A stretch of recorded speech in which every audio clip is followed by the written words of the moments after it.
Champions League Matchday 6, it's spread out between today and tomorrow, with tomorrow's key matchup being Real Madrid taking on Manchester City. Those are the teams that currently sit 5th and 9th in the UCL table.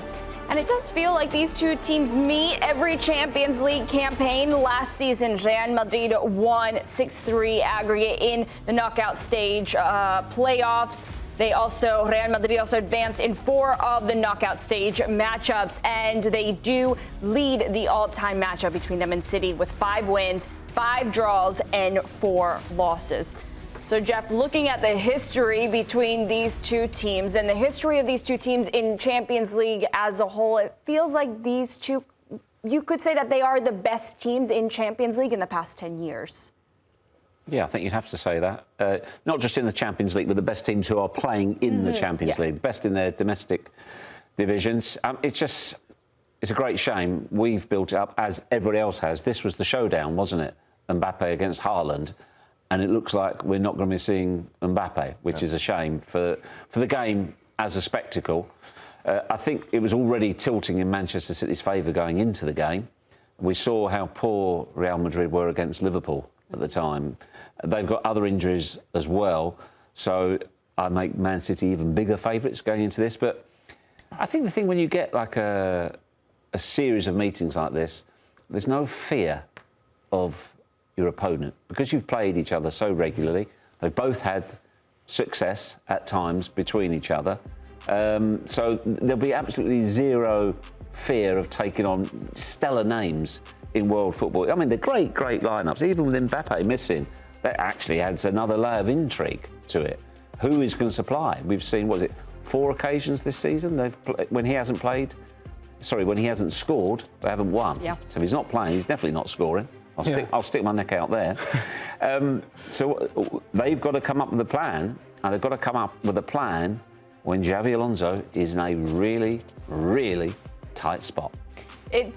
We have been saying that it feels like it's coming down to this Manchester City game, and the reports are saying that Real Madrid club officials are meeting, trying to figure out Xabi Alonso's future. And we had really been banking on how they would perform against Manchester City to see what would happen with his job and his future with the club. So he is under a lot of pressure. We know that. And so do the newspapers over in Spain. Sports saying ultimatum is what this says here ahead of the matchup. And then over in Marca's newspaper, they say, una final para Xavi, one final for Xavi. That's what they're saying. It's still league phase of Champions League, but they're saying that this is a final now. Xabi Alonso, he was asked about potentially going back to Liverpool one day because we have been seeing that rumor float around. And here's what he had to say. Well, for sure, there is a bond with the English clubs and for sure with my former club. But at the moment, this is my place. This is where I want to be. And in the future, you never know what could happen. So leaving the door open a little bit there, wouldn't you say? Charlie, sorry. Never say never. Yeah. Never say never. Yeah. I think the full question, Claudia, was along the lines of, I'm not sure they even said Liverpool, it was along the lines of, since you left in England, you haven't played against or managed an English club. It was a very clever, gentle fishing expedition from the journalist. What would you say to possibly returning one day? And then, of course, you take that quote and you insert it into the context now. And I mean, Xabi Alonso's a smart guy, too. He's not going to say, exactly, I'm never going to go back to England because that'll get clipped the second he goes back to England. Right. And you know that the shelf life of a manager at the highest level it's not long these days. Well, this shelf is wobbling. Especially at Madrid. The thing for Xabi Alonso, and it's one of those things where you've done everything in your mind possible to prepare for the job at Real Madrid.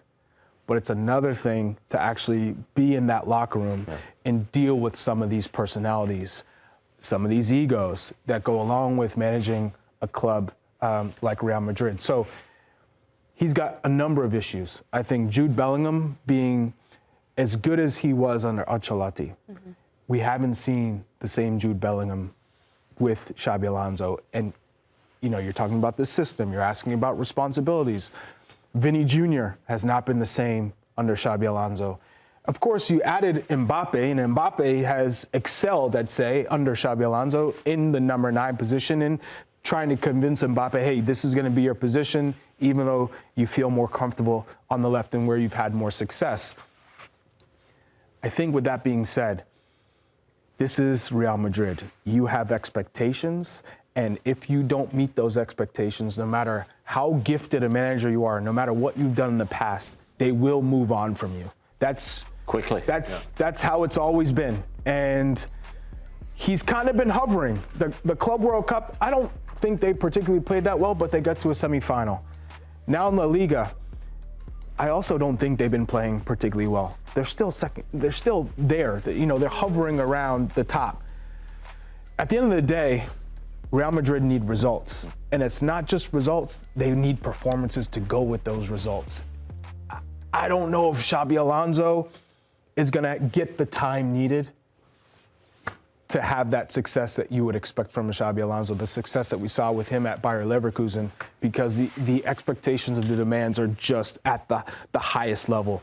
And he needs to get the most out of these players, and at the moment, he is not. Yeah, it feels like there are so many factors against him right now. There's the rumors of player unrest. The tactics don't seem to be working out. And then the results aren't Real Madrid quality.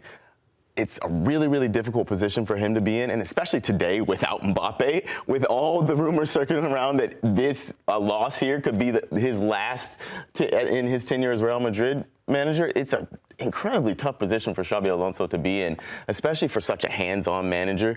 This Real Madrid team is not really set up for a hands-on manager like that. I think, Aaron, that's one of the problems they're saying. Ancelotti was very much a hands-off coach and let them do their thing and let them figure it out. Alonso is not that guy. He's a hands-on coach, and some players have flourished. Mbappé. Bellingham, I'd cut him a bit of slack because of the injuries and stuff like that as well. He seems to be OK with Alonso. It's others in the camp who are not. Vinny Jr., chief amongst them. Fede Valverde, clearly not happy. And he's got defensive problems tonight as well. He's going without Mbappé, arguably without his first choice back line, lost Militao. So Rudiger's only started 3 games this season. He wasn't great. He's a great player. When he's look at the players that are missing. Yeah, it's his. Everybody's having defensive. So would you imagine Valverde will start at right back, even though he said, this is not where I'm born to play. I don't want to play there, but I can't see what choice he's got. I don't see another right back playing there. It's got to be him. I think Asensio alongside Rudiger probably. Yes. Yeah. Camavinga into midfield. But who's going up top? It can only be Jude or Vinny. Mm-hmm. They've played Rodrigo as a striker from time to time, but I think it will be Vinny probably. What we saw with Ancelotti, right, was Rodrigo and Vinny playing together. And it worked with Jude playing underneath, kind of a free role and finding the space. Sometimes you maybe go back to what worked so well for Real Madrid during that time with Ancelotti was having. Even last month they played against Elche with Rodrigo and Vinny. Mm-hmm.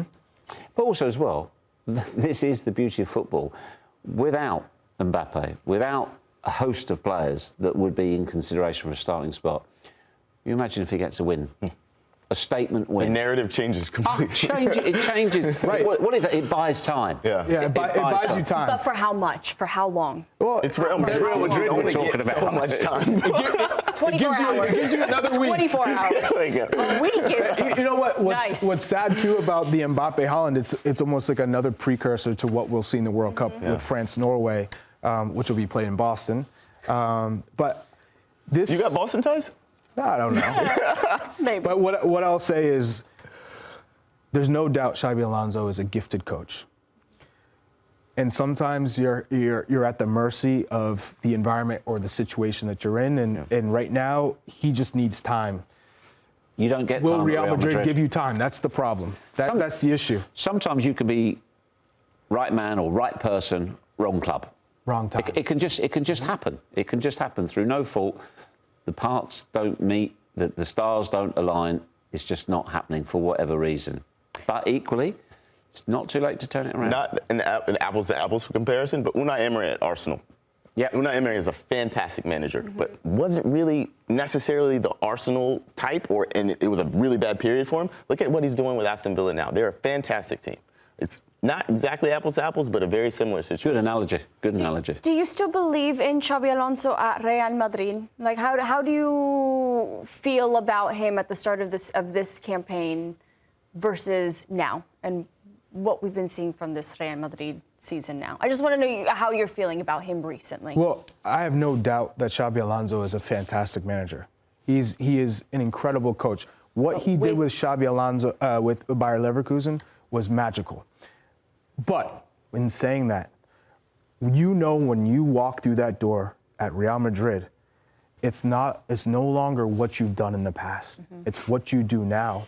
And not only that, the results are a guarantee. You need to win at Real Madrid, but also you need to win in a certain way with at style. Real Madrid. My doubts aren't about Xabi Alonso. My doubts are about the president and the board and how strong they will be. Because you take, for instance, the Vinny Jr. argument.